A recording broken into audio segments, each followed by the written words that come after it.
くんなの。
高濃度フッ素で登場。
お、うん、うん。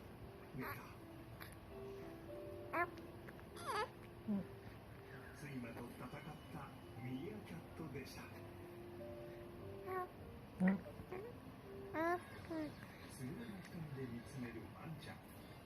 扉を開けてあげると、うん。いいんですか？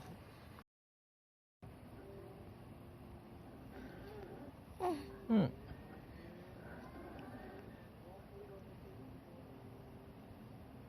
そうとうなずいた。お、ペロペロ。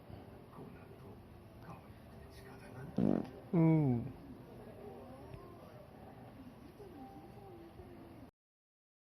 気軽に声をかけて助け合えるような社会になってくれたらいいなと思っています。助け合える社会をということでね、望んでいらっしゃるということなんですけど、実際僕も乗ってみると、そこに